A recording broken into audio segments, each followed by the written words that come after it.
Hello, ladies and gentlemen, and welcome back to another edition of the Unstoppable Denominators channel of Wrestling Results here on this channel. So tonight's episode of AEW was held live from the Entertainment and Sports Arena in Washington, D.C. It's Wednesday night, and you know what that means. Tony Schiavone, Excalibur, and Jim Ross were the broadcast team for tonight's event. We opened up with the return of Jon Moxley. Moxley said, "A little while ago, I fell asleep on a plane, landed in a city, and I woke up from a bad dream. I don't even remember everything about it, but I remember I was on the side of the road in the dirt, and my face was bruised and cut. There was a black cloud hanging over me, a demon that's been following me around my whole life. This cloud was laughing at me. All this stuff that happened to me, that cloud, this demon asked me, 'Did you really think you were going to make it out?' I woke up before I answered him. Nobody gets out of life unscathed, but the important ones are the scars we carry on the inside. Sometimes we try to hide them, but those are the scars we should be proud of. Those are the scars that make us the people we are. Nobody is perfect. If everyone was perfect, the world would be a boring place.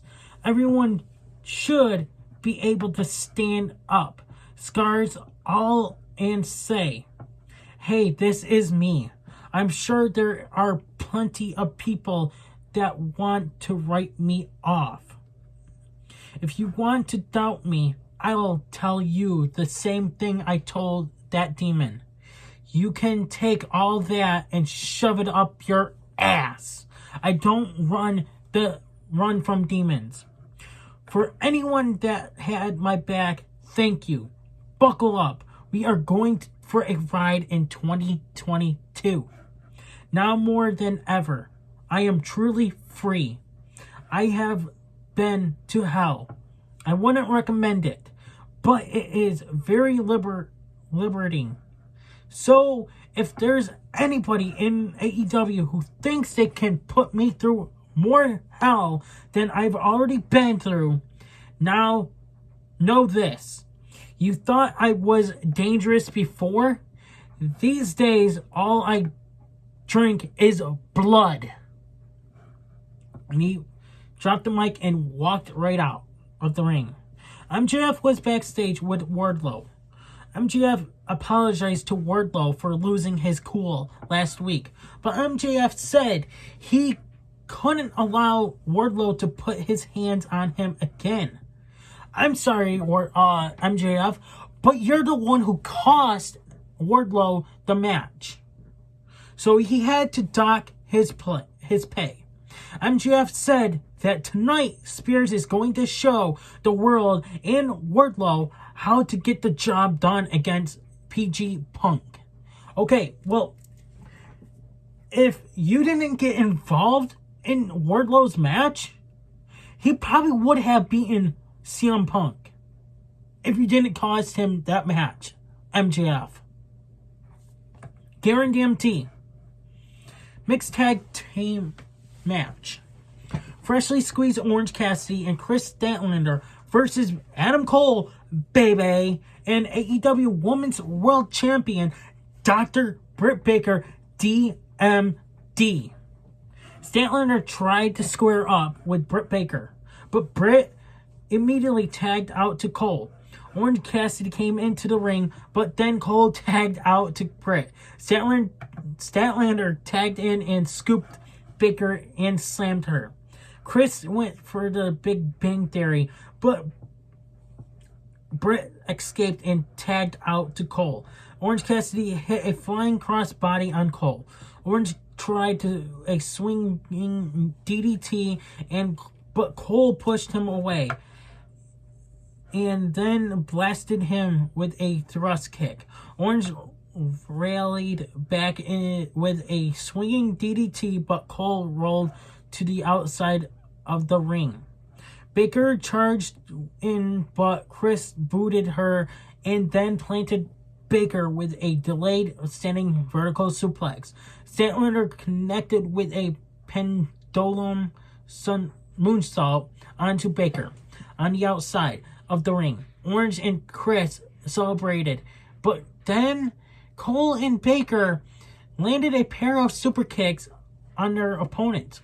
Wrestling Orange Cassidy is like wrestling a slinky. You don't know which way he'll bend, said Jim Ross. Statlander whipped Baker in the turnbuckle and ran into her with a forearm smash. She followed up with a blue thunder bomb on Baker for a near fall. Baker rolled up Chris with a backslide for a near fall of her own. Britt used a swinging neck breaker on Statlander. Orange and Cole traded shots. Look at these right hands by Orange, said Jim Ross. Cole connected with kicks to Orange, but Orange countered with the stun dog millionaire.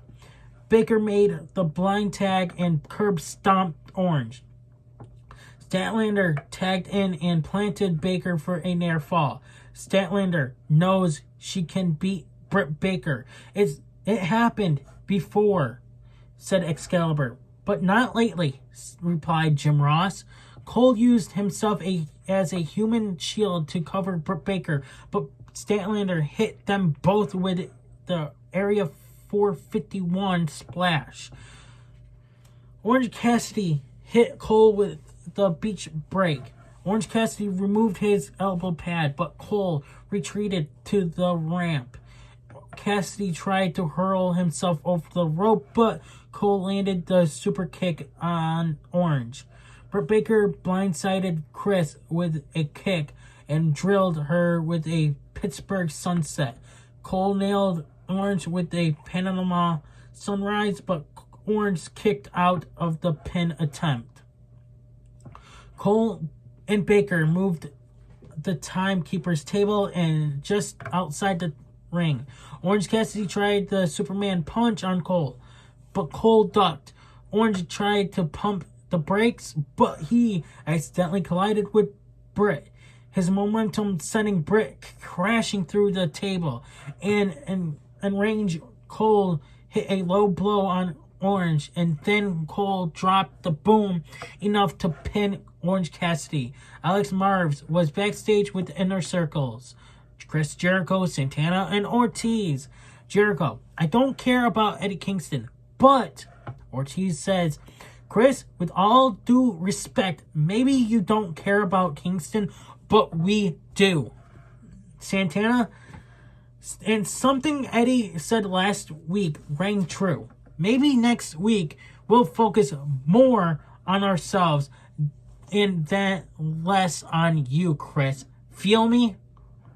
Jericho, no, I don't feel you. Things seem to be coming unrevealed for the Inner Circle, said Excalibur. Uh-oh. This might be a breakup for the Inner Circle coming soon. Because, don't forget, Eddie Kingston and Santana and Ortiz actually wrestled with Kingston. And they also were a tag team with Kingston in Impact a while ago. Not too long ago. Next, Alex Marves interviewed Adam Cole, baby, backstage. Cole says, next Wednesday, I propose it's Adam Cole versus Orange Cassidy and anything goes. Lights out, man. Sorry, I don't know what happened. Alright, so next week I propose it's Adam Cole versus Orange Cassidy and anything goes. Lights out match. It's about damn time I end your stupid career. CM Punk versus the chairman, Sean Spears. MJF's music hits before the match began. MJF joined the commentary team for this match. Punk charged at Spears and blasted him with the GTS Punk pins Spears. Punk didn't even break a sweat, and he primed to put MJF to sleep, said Excalibur. MJF, like a snake in the grass, snuck into the ring. Punk turned around just in time. Punk grabbed MJF by the scarf. MJF bailed out once again. Billy Gunn commanded her as a backstage camera. Christian Cage was walking into the arena. Billy said his boys in the Gun Club deserved a match against the AEW Tag Team Champions, Jurassic Express. Christian Cage told Billy Gunn that his boys need to make a statement and then they can talk.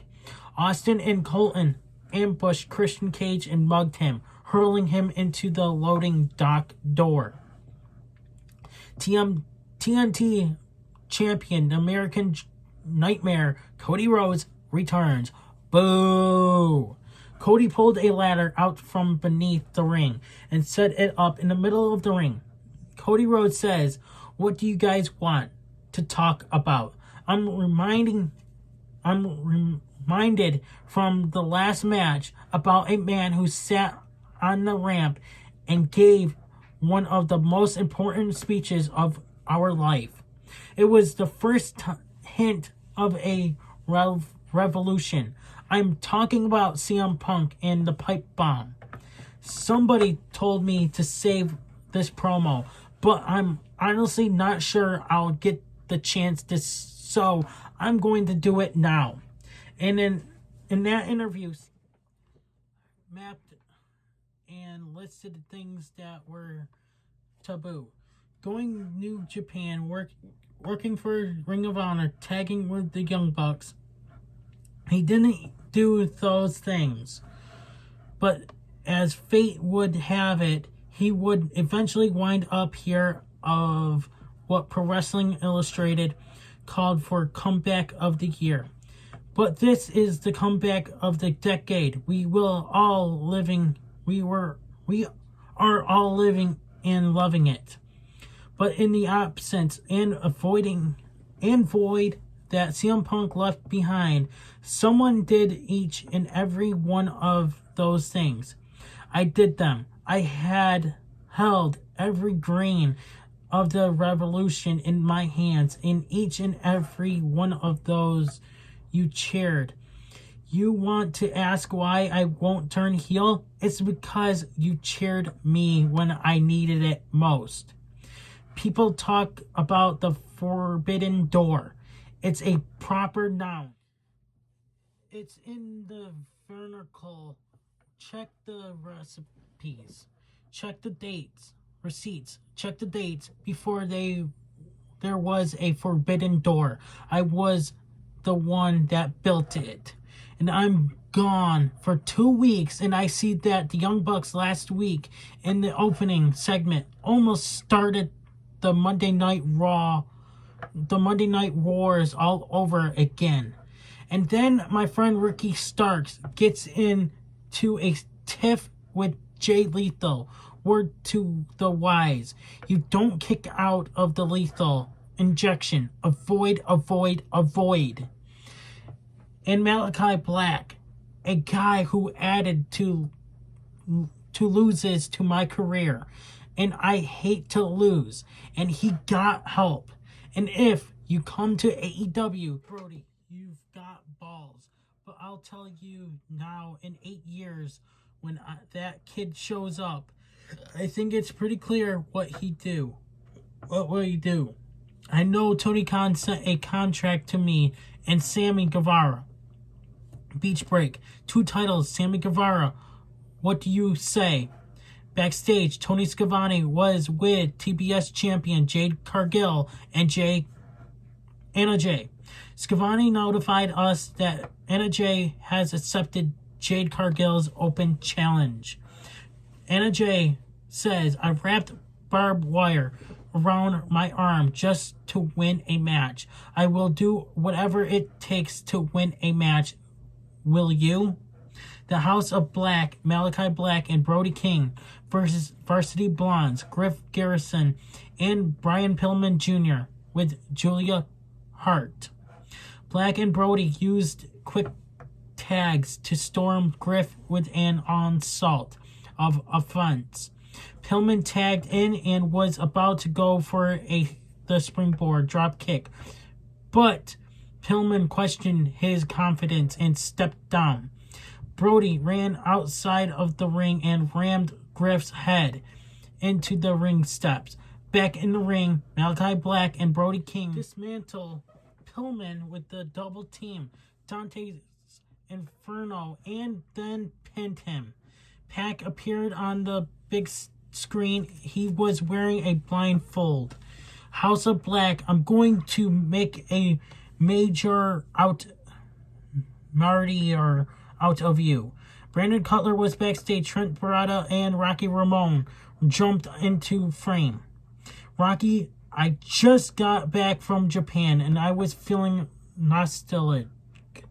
I was thinking we are the guys to beat the Young Bucks. Ropage Vice reunites for one night this Friday to face the Bucks. The Murder Hawk Monster Lance Archer with Dan Lambert and Jake the Snake Roberts versus Frankie Kazarian. Archer clubbed Kaz with a big elbow strike. Kazarian fired back with knee strikes and then a basement drop kick. Archer chopped away at Kaz's chest. Archer stepped on Frankie, putting all his weight on him. He laughed. Archer stomped a mud hole into Kaz in the corner. Archer suplexed Kazarian halfway across the ring. Frankie ducked one lariat, but then Archer caught him with a second lariat. Archer sent Kaz sternum first into the turnbuckles. Archer attempted a chokeslam, but Frankie flipped out of it. Kaz used a flying forearm on Lance Archer. Lance Archer propped Kaz on the top turnbuckle, looking for blackout. Kaz fought out of it, hammering down on the neck of Archer. Kaz knocked Archer down with a missile drop. Kaz caught Archer on the face with a leg drop off the middle rope. Kaz rammed his knee into Archer's spine. Archer turned around and chokeslammed Kazarian. Archer pulled the ripcord into the helicopter. Frankie Kazarian in serious trouble here, said Excalibur. Archer pinned Frankie after the blackout. Archer has come back motivated with some business planned, said Jim Ross. Tony Schiavone interviewed Dan Lambert, saying he didn't understand this relationship. Archer, you don't need to understand this, Tony. Hangman Page isn't old enough. You are not mentally, physically prepared for this monster. Archer, enough of this cowboy. I am going to show you what I'm going to do. Archer grabbed Kazarian and was about to choke slam him onto a steel chair on the ramp. But AEW World Champion Hangman Adam Page came out to answer the challenge. But Page, Archer began blasting one another with live rounds. Hangman rocked Archer with his cowboy boot. Archer blocked the buckshot lariat, but Hangman's knocked Archer over the top rope and out of the ring. Alex Marves was backstage with Dante Martin, Matt Sydal, and Lee Marty. Dante, you've watched our backs from Team Taz. And until your brother returns, we'll do the same for you. Tony Schiavone was backstage with Chris Statlander and Red Velvet. Legit Layla interrupted the interview. You have become so selfish. You have cost me thousands of dollars. You have cost Red thousands of dollars. Red Velvet told Layla to relax because it was just miscommunication. Layla attacked Red Velvet and then put Chris in an armbar submission. Professor Serena Deeb versus Sky Blue. Deeb grabbed a headlock on Blue. She hit Blue with a shoulder tackle, but Blue fired back with a forearm. Deeb swept out Blue's leg and catapulted her throat first into the bottom rope. Deeb followed up with a swinging neckbreaker. Deeb planted Sky Blue with the Deeb Talks. This has been a runaway affair, said Jim Ross. Deeb tore Sky Blue in half with Serenity Lock until Blue tapped out. Even after the bell, Deeb holding onto Serenity Lock to inflict more pain on Sky Blue, said Excalibur. Backstage, Dan Lambert was with the Men of the Year. All Ego Ethan Page challenged Jon Moxley to a match on Rampage this Friday. Matt Hardy was backstage with HFO and Andrade El Idolo. Hardy said he sold 51% of HFO to Andrade El Idolo, and from this day on, they'll be known as the AHFO. Hardy said Darby Allin better smarten up and come work for the AHFO. Sting and Darby Allin versus the Acclaimed, Max Caster and Anthony Bowens. The Acclaimed ambushed Sting and Darby before the bell. Bowens and Caster wrapped a steel chair around Darby's neck and then rammed him into the steel ring post. Ref Bryce Remsburg called for the doctor to check on Darby. I don't think Darby can continue, and he's looked at Sting and told them he'll have to take both men himself, said Tony Schiavone. Darby was helped to the back. Sting took out Anthony Bowens inside the ring while keeping Max Caster isolated on the floor. Sting sent Caster and Bowens into steel steps. Sting tried for a Stinger splash, but Bowens removed the turnbuckle pad from the corner. They doubled suplex Sting. Bowens rocked Sting in the face by smashing the boombox into him. Max Caster stood on top of the steel steps, but Darby flew out of nowhere and tackled Max. Darby tagged in and nailed the Acclaimed with a coffin drop to the outside. Darby hit the Code Red on Caster for a near fall. Darby coffin splashed Caster twice. Darby tried for a hanging guillotine on Caster, but Caster carried Darby over and tagged Bowens. After a slam from Bowens, Caster hit the mic drop on Darby. Sting broke up the pin attempt. Sting jumped off the ramp and splashed Caster through a table. Bowens ran into the top turnbuckle that he had exposed earlier. Darby found his mark with the coffin drop and pinned Bowens. What a win. What a comeback win by Darby Allin and Sting, said Excalibur. Catch AEW on TBS next Wednesday live at 8/7 Central from the Wallerstein Center in Cleveland, Ohio, featuring TNT title unification match. TNT champion, the American Nightmare Cody Rhodes versus interim TNT champion Sammy Guevara in a ladder match for the TNT title. Adam Cole versus Orange Cassidy in Lights Out match. Chris Jericho, Santana, and Ortiz versus Daniel Garcia in 2.0. Don't miss AEW Rampage this Friday at 10/9 Central on TNT, featuring All Ego Ethan Page versus Jon Moxley. The Young Bucks versus Ropinge Vice. Hook versus Serpentico. And remember, the home of professional wrestling is All Elite Wrestling.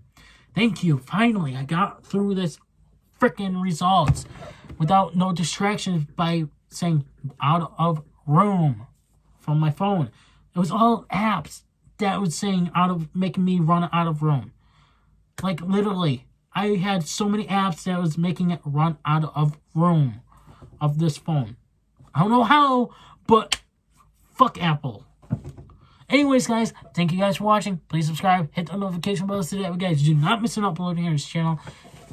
Hopefully, I can find a way to do another wrestling podcast with you guys a different way soon, hopefully. Anyways, I'm Unstoppable, and I'm out. Hey, everybody, it's your boy Skiz here. And if you don't subscribe to Blonde and the Unstoppable Denominator, then you are a toothy bumfuck, pussy-ass bitch motherfucker.